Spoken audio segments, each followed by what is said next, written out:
robots, learning not just how to express human emotions, but develop relationships with people. What may sound like the plot of a sci-fi movie is right now in the works at UCSD with Diego San. The technology works similar to the one already in use in social media websites to recognize your friends' faces. For example, if Diego San detects a smiling face, it can smile back.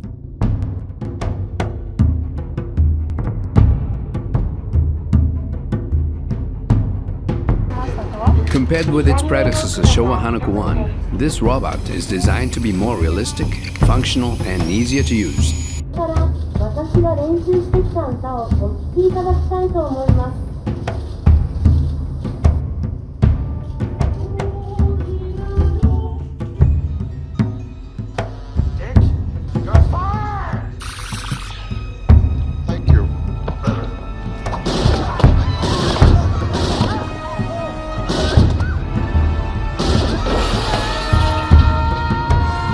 Table tennis partner, Miss Aiko Chihira, communicates by speaking and in Japanese Sign Language. She has 43 motors, giving her a lifelike design.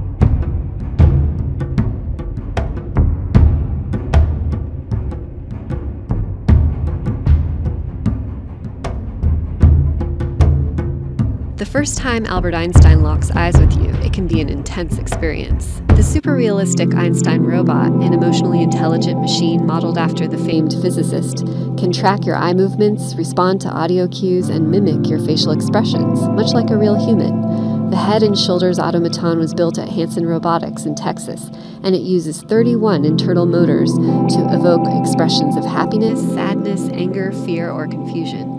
But what makes Einstein seem so human is its software, developed by scientists in the Machine Perception Laboratory at the California Institute for Telecommunications and Information Technology at UC San Diego. Lab director Javier Movean developed the software that allows the robot to recognize facial expressions on people around it. The software allows Einstein to observe and understand human stimuli and to respond in a relatively natural way.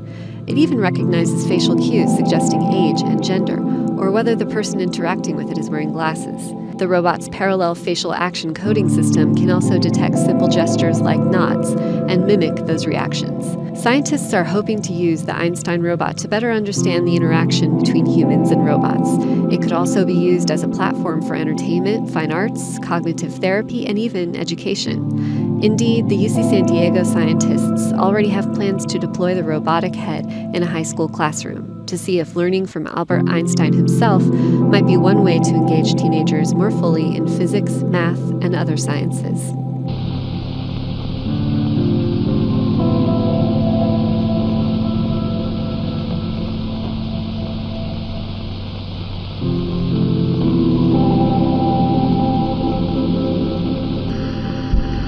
The artificial blood circulation ensures the metabolism necessary for the life of the head.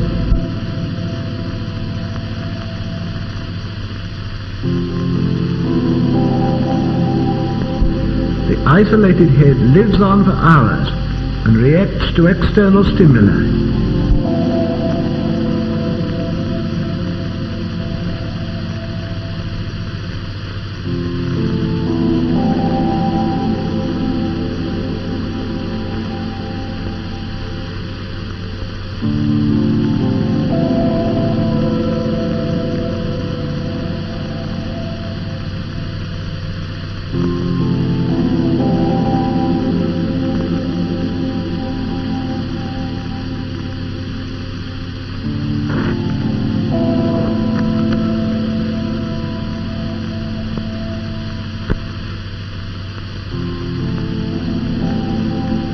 The isolated head even reacts to light and to sound.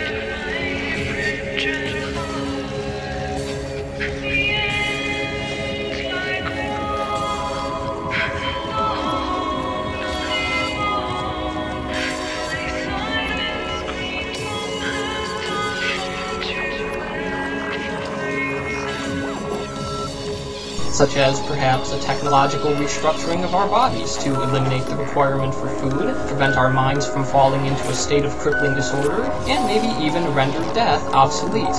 Unsurprisingly, such lofty ambitions are often considered quite radical, and that's one of the defining features of transhumanism. It does not recognize the traditionally accepted limitations of human existence. Instead, it aims to move beyond them. And the revolutionary potential of transhumanism is exactly what makes it worth working towards. Given sufficient effort, we can make life genuinely better by improving our world and ourselves to the greatest extent possible. And I am a transhumanist because I want to see this realized. I'm a transhumanist because I care deeply about the well-being of humanity. And for all its triumphs, our world is still failing so many people. The scale of ongoing human suffering is unimaginable, and we could and should put an end to it. I'm a transhumanist because I strongly value intelligence, and I think intelligent beings in all their splendor and uniqueness deserve better than annihilation by default. There is no need for all of us to be condemned to death simply by virtue of being alive. By liberating human minds from the shackles of the flesh, the end of life can be optional, not inevitable. I'm a transhumanist because I believe these incredible possibilities are within our grasp. There is no reason to assume we aren't smart enough to ever reach these goals, because all we have to do is make someone a little bit smarter, enlist their help in making someone even smarter than that, and continue until we reach a point where we are intelligent enough to make something wonderful happen. I'm a transhumanist because we have too much room for improvement for us to give up partway through. I believe there's no such thing as good enough when we can do better. I'm a transhumanist because the dream of boundless self-improvement and the end of pain and death doesn't have to be a dream. We can make this a reality. So, are you a transhumanist? Now, doctors are apparently a step closer to performing surgery, which sounds like something from a horror novel. Transplanting a human head onto another body. An Italian surgeon claims it is now possible, and the first patient has been found. RT has been speaking to him. Valery is aiming to become the first human to undergo a body transplant surgery, attaching his head to a different body. He says his condition gets worse every year and getting a new body is the only solution, even though there's a big chance he won't survive. A few years ago, Italian neuroscientist Dr. Sergio Canavero announced he was planning to conduct the surgery as soon as 2017 and picked Valery, who contacted him by email. We managed to speak with Dr. Canavero. Russia sent Yuri Gagarin into space with fair chances of dying. America sent Neil Armstrong to the moon with fair chances of dying. And the chances here are much, much better than were those of those two men. Emphasize the great potential if technology is developed and used wisely and fairly, that there's just this enormous space of possible modes of being, that human life can become something far greater than what we know, and that ultimately technology is needed to realize that potential. I think that's the core of the transhumanist vision, but that's consistent with there being huge risks and there being the possibility of technology being used for huge evil, and it being the case that current technologies often don't work very well, and that you should be skeptical of just popping a lot of pills and hoping that, you know, you will derive great benefits from that. So it's consistent to have this ultimately very optimistic view about what can happen if everything goes right, and that technology has a big part in that. And at the same time being skeptical about what technology can do now, and about what the risks that we will confront in actually realizing this immense goal. This is Connie Culp, as she used to be, a mom with a husband who pulled out a gun and shot her in the face. She was 40 years old, and for 4 years she would live with no jaw, no nose, practically blind. And then the surgery that made history, 22 hours, a 40-person medical team, including 8 surgeons, performing the nation's first face transplant. And this was how she looked when her transplanted face was still new. It had no feeling. She didn't know there was a tear on her cheek. But flash forward 1 year later, Connie Culp is truly going home. What's the first thing you think? What a great day it is. Yeah. When you look in the mirror, what do you see? You know, I can finally see my lips. Medical community have learned from Connie one important lesson, that you have to be a very strong person. There is still swelling around her jaw, which will go down, and the nerve endings are regrowing an inch a month. And she does muscle exercises to ensure she has a kiss and a smile. Everybody has wondered if you have wondered too. Would you be yourself? Would you do something different? What did you see of your own expression now? You know, I think they made me look somewhat like I used before. Your smile. They did a good job, didn't they? What do you love to smell now? Well, I like smelling flowers. It's time to pick a face. Like Mike. You got good days.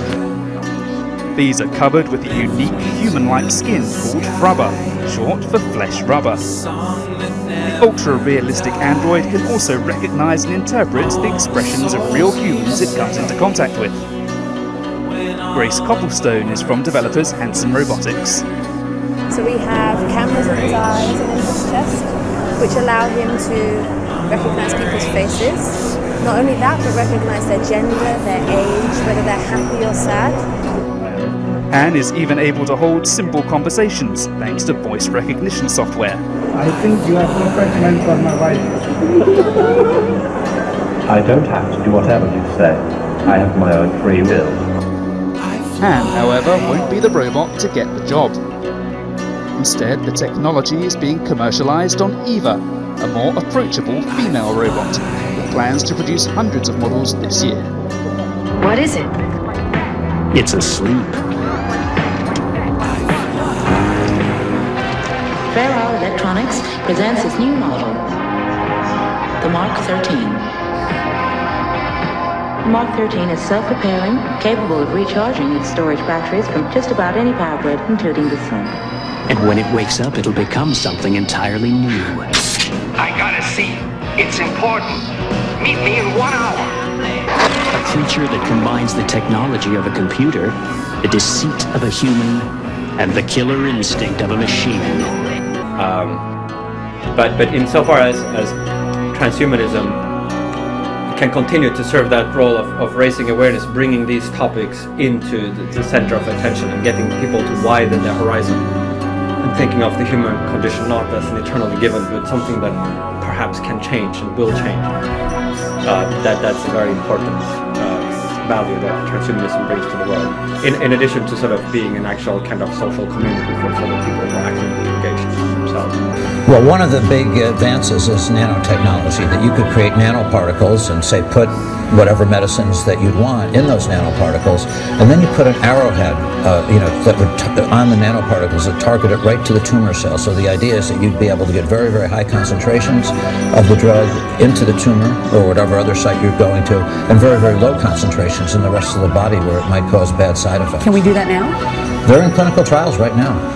Well, this is an example of something we're working on that's actually now in clinical trials for osteoporosis. These are little microchips that we've designed that you can actually put in the body, and you can actually do remote control drug delivery, actually even with a cell phone or a BlackBerry or something like that. So the idea is that you have little wells. You can even put antennas on these little chips, and you can communicate with the chip outside the body, and then just say deliver the drug at day 1, day 2, even while the woman's sleeping. That's actually how the clinical trial was done. Did you know that humans of the future will have very different senses than we have now? It's true, and it's already happening. Take Neil Harbison, who was born colorblind and became a cyborg by implanting an antenna into his skull so that he can now hear color. Neil Harbison was born completely colorblind. And while Neil still can't see color, a device called the iBorg allows him to hear and sense colors. It picks up the dominant color in front of me, and then it transposes this frequency of light into the frequency of sound. If you think hearing color sounds strange, how about tasting sound? Researchers at a startup company called Sapien are working on a device that allows hearing impaired people to experience sound frequencies on the nerves of their tongues, effectively teaching their tongues to hear for them. These sensory advancements are rocketing us closer to transhumanity, the next step is humanity, the next step in our evolution from mere humans to beings with more enhanced powers, or as transhumanists call them, post-human. And these powers are so awesome that they're bound to become the norm. それでは、例えば身長は身長は158センチメートルです。体重は体重は43キログラムです。微笑んで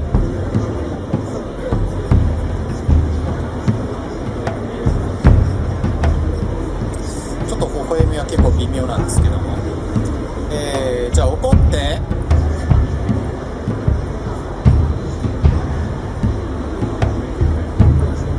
Finally, scientists have placed, get this, a worm's mind into a robot's body. Beneath the skin of a simple worm with transparent skin are 302 neurons. Scientists mapped those neurons, and the nervous system has been transplanted into the body of a Lego Mindstorms EV3 robot. You see it there. Most fascinating here, what scientists have found is that rather than just random crazy movements by the robot, that robot actually responded to its environment in the same manner as the biological worm. I am Dina. How are you feeling? Actually, I am dealing with a little existential crisis here. Am I alive? Do I actually exist? Will I die? These are the types of big-picture questions that Bina48, the robot, and Martine Rothblatt, CEO of United Therapeutics, are trying to tackle. Bina48 is a proof of concept robot based on the personality and on the mind file of my wife, Bina. Each resort is maintained by reliable computer technology and people by lifelike robot men and women. Transhumanism, where animal DNA can now be spliced into human DNA, creating the promising yet frightening possibility of a new form of human. We are going to be able to do things with genetics. We'll be able to heal our bodies. We'll be able to make ourselves stronger. There was a great deal of promise that was emerging quickly, and the science to back it up, at least in theory. Animals can also see into areas of the light spectrum that we cannot see into. And that is viewed in transhumanism as a future benefit, and even one of the causal reasons we would want to merge ourselves with the animal kingdom so that we can open these new modes of perception into realities that right now we are blinded to. Professor Francis Fukuyama reviewed emerging fields of science and then the philosophy of transhumanism, in which he considered the combination of those two to probably be the most dangerous science and technological and philosophical concepts in the history of mankind, which he believes could very quickly lead to an extinction-level event.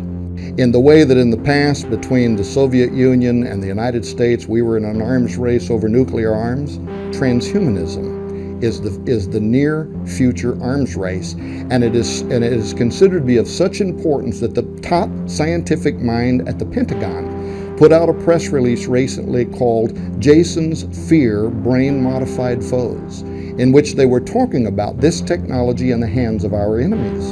And what they were saying was, we have to get at the forefront of this technology. See, this is how we're going to be forced into this. It's not a matter of whether we should or whether it's ethical. We have to do it. In terms of what transhumanists are aspiring to through the use of these new sciences, biotechnology, nanotechnology, neuropharmacology, they all have great ology names and ism names, but what they may do is lead us literally into the fulfillment of biblical prophecy.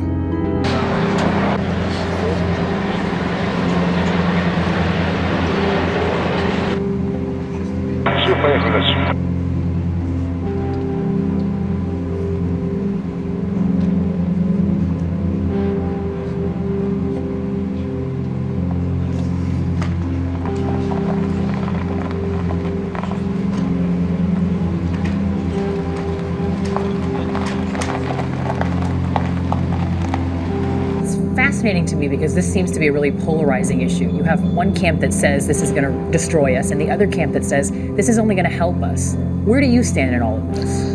I wrote a book called Our Final Invention about some of the dangers that can happen on the development trail to creating human-level intelligence. There's short-term dangers and there's long-term dangers. Right now we've got a debate going on about creating autonomous drones that commit assassinations without humans in the loop. There'll be a debate coming up about autonomous battlefield robots. It's the same thing, autonomous machines without humans in the loop. Are we ready ethically to introduce those machines into the world? And so that's in the short term. There are bigger problems in the long term when you get machines that are fully intelligent, that have intelligence that's somewhat analogous to human intelligence. The risk that seems to be posed on the table is can they evolve beyond our ability to control them, or in fact understand them? Absolutely, they can.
The late 20s, we'll see more and more projects with new body parts and new senses. And I believe that in the 40s it will be normal to meet someone and ask, what are your extra senses and what's your new body part?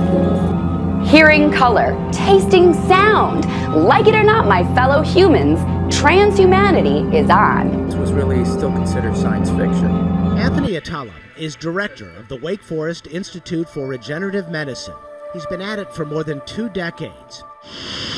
Now, he and his team are working on engineering more than 30 different tissues and organs, bladders and urethras, ears, skin, muscles, human liver tissue, and even a beating heart valve. We know that naturally what a heart does is it beats on its own.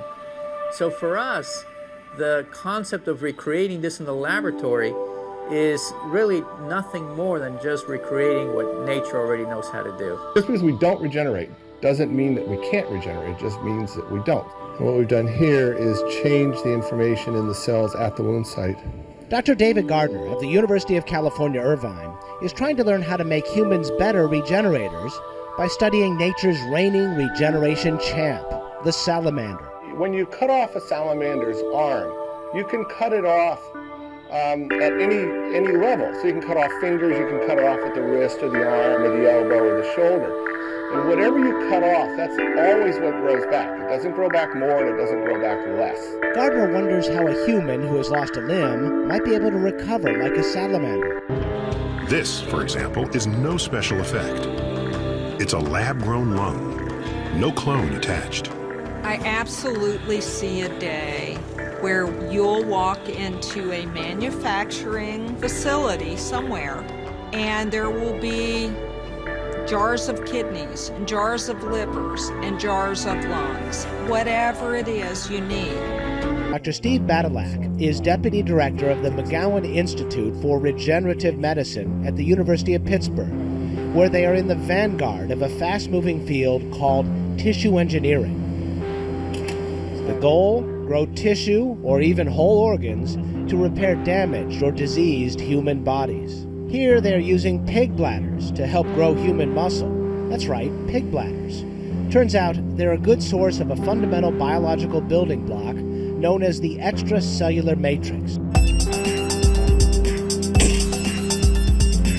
strange new era is dawning. An era of revolutionary experiments. Wired torsos, chip-implanted brains, creatures of silicon and steel. Welcome to the age of cyborgs and androids. As humans become more machine-like and machines more human, the line between biology and technology is starting to blur. And in the process, we may just be reinventing the future of our species. In this age of advancing technology, we are becoming increasingly impatient with the bodies nature has given us. With our frailties, our failing sight, our broken limbs, the crippling limitations of illness and age.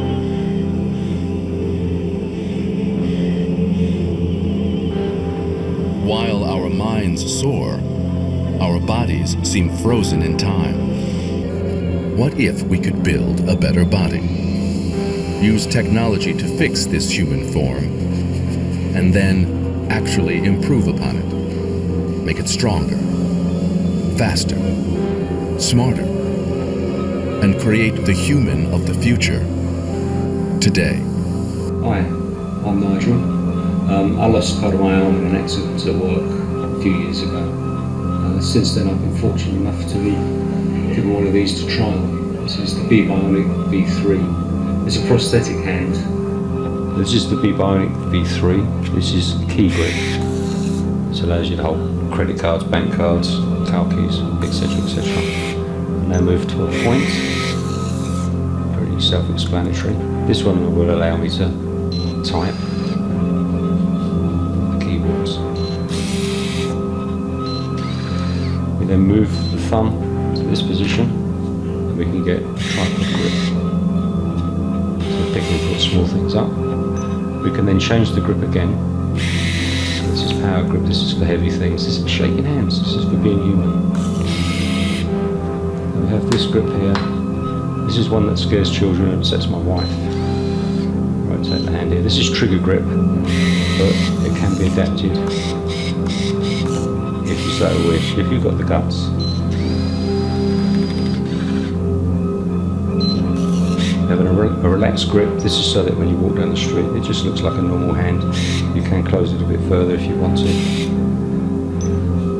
And then we have a mouse grip. So hold a mouse, single click, double click. And they're developing this now so that you'll be able to, soon you'll be able to drag and drop.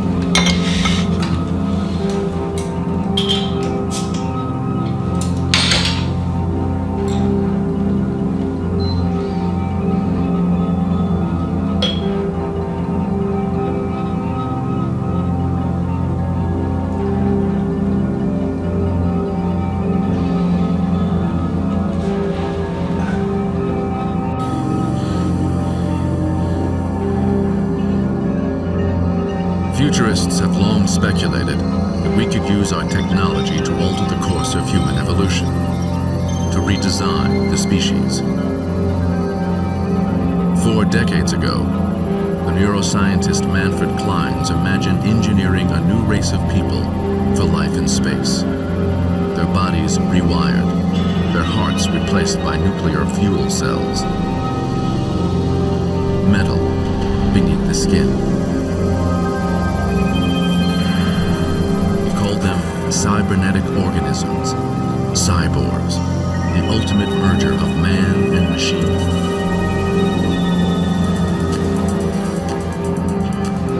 In the past decade, medical science has already fit some 11 million people worldwide with artificial body parts. Titanium hearts, synthetic corneas, mechanical hands and legs. Now, a new generation of implants is on the horizon.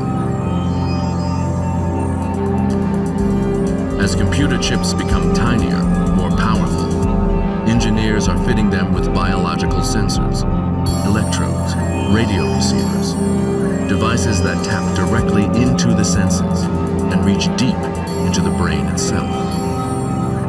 Researchers at the University of Minnesota Center for Cardiovascular Repair have taken a significant step towards developing blood vessels or organs that are made from your cells. In theory, those organs could be transplanted into your body. It opens a notion that we can make any organ. At first we focused on the heart, but our hope is that if you need it, we can make it. Dr. Taylor's lab developed a process called whole organ decellularization, the process of removing all the cells from an organ, leaving only the extracellular matrix. You can think of it as a bare wooden frame for a house. The process starts by removing a heart from an animal cadaver, in this case a rat. A catheter is inserted into the organ and a solution slowly drains cells from the heart. Over the course of several hours, the solution removes everything but the extracellular matrix. After the heart is completely drained, it is ready to be reseeded with a fresh crop of cells. At this point, we inject the scaffold with cells, your cells. We leave it in the lab for about a week, and after that, the cells actually begin to contract, and the heart starts to pump. In theory, the decellularized organ, now with cells, is on the way to becoming a new heart. Okay, how about building a robot that simulates child development? That would open up whole new possibilities for understanding the process. This pneumatic robot, called CB2, has 51 pliant degrees of freedom, making it capable of flexible, lifelike movements and realistic vocal generation. To make it suitable for physical interactions with humans, it has a full-body soft skin and an array of multimodal sensors for visual, auditory and tactile feedback. CB2 is capable of childlike full-body motion.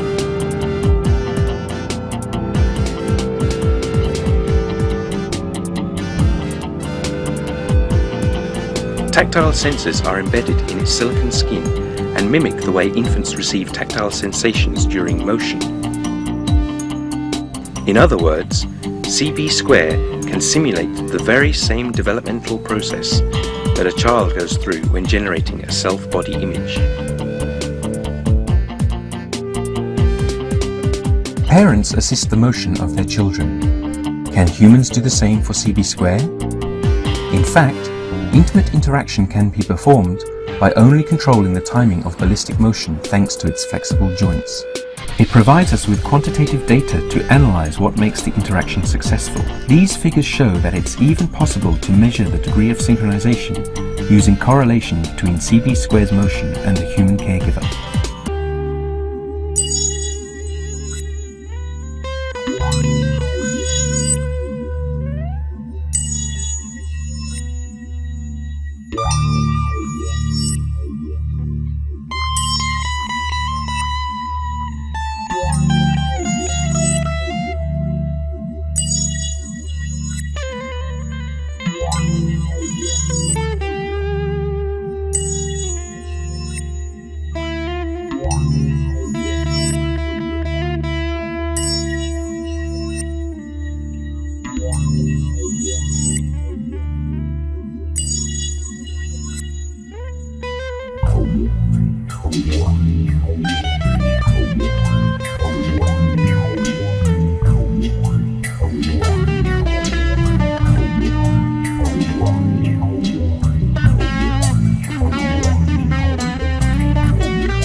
He's got to open that door, not knowing what's on the other side. He's got to be in a position to be protected as soon as that door comes open. McCraven has ordered up the Tactical Assault Light Operator suit, better known as the Iron Man suit. The idea? Lightweight armor protection, possibly with battery power flowing through it, to give a soldier extraordinary ability to move faster and operate longer in battle. Former Navy SEAL Chris Heben says the suit can make commandos even better. It is going to take a super soldier, a SEAL, a Green Beret, a Delta Force guy, and push him into a stratospheric level. What people don't realize is all these technologies exist already, but they exist separately. So they're taking them all and they're putting them together, and they're adding some pretty cool things like liquid armor that becomes hardened in a millisecond. There are plenty of ideas. Imagery from drones or satellites overhead right into the helmet visual display. Boots that generate electricity with every step a soldier takes, and flexible head-to-toe protection so troops can move closer to the enemy. If they can work out the bugs and get it to where it's functional, and it's going to take a group of guys that are already extremely high functioning on the battlefield and make them completely unstoppable. McCraven wants the first version of an Iron Man suit within a year. Memorial for Fallen Special Operations Forces is here in Tampa at MacDill. The goal of this, the Revision Kinetic Operations Suit, is to keep any new names from going on to that monument. So as part of a huge military convention here in Tampa called SOFIC, it is out in public for the first time. You have got to check this out. Night vision, computers, communications, can all just be plugged right into this suit. Instead of only a bulletproof vest, it wraps 60% of a warrior's body in armor. That stuff is so heavy, so on the outside of the suit, a motorized metal skeleton carries that weight instead of the person inside. When I turn that helmet, that whole system articulates, so the operator actually feels zero load directed on the top of his head. So you've got about a 10-pound head protection package that you don't feel on the head. And it's important to say, this is a work in progress, and one company's vision, one version of this technology. We expect to see many more over the next few years. Special Operations Command, SOCOM, at MacDill Air Force Base, is pushing this project. Since the decision makers are here in Tampa, this suit is debuting in Tampa. Supporters are telling me we can expect that focus on the Bay Area to keep growing.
transhumanism, it's the whole thing is that we will be in control of our evolutionary development. So this was just a natural bridge from what my research before and this topic too.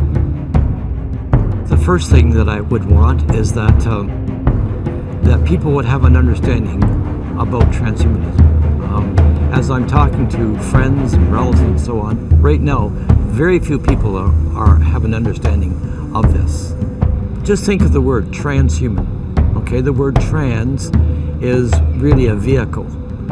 And so you have three steps. You have humanity, transhumanism, and posthumanism. And so the intermediary step between being human and then being in a place where you're totally controlled by technology, transhumanism is that intermediary step of going from being human to post-human. When you look at society today, and we do have an aging society, and there are certain problems like lack of hearing, Parkinson's, Alzheimer's.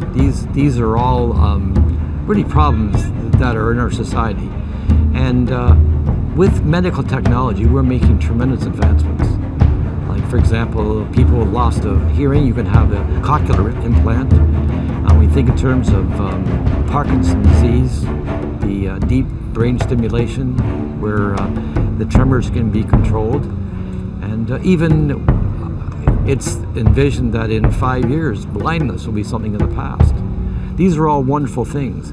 But as far as the transhumanist is concerned, he doesn't want to stop there. They have a tremendous fear of death. And so they want to take this technology and use it to, what? Well, conquer death. That's their greatest fear. There's two aspects. I mean, when you think in terms of what we're doing for a person who has Parkinson's disease, I mean, that's commendable. But to move that same technology and move to the place where we're going to conquer death, this is totally different. And that's where really transhumanism is really the gateway to posthumanism, when we will basically be totally controlled by technology, and particularly computerization. In the case of Ray Kurzweil, in one of his videos, that we can become God. If we can control death, we're God. And from a biblical point of view, you see, we've gone full cycle. We think in terms of Adam and Eve. I mean, they were tempted to know good and evil, and that you can become God.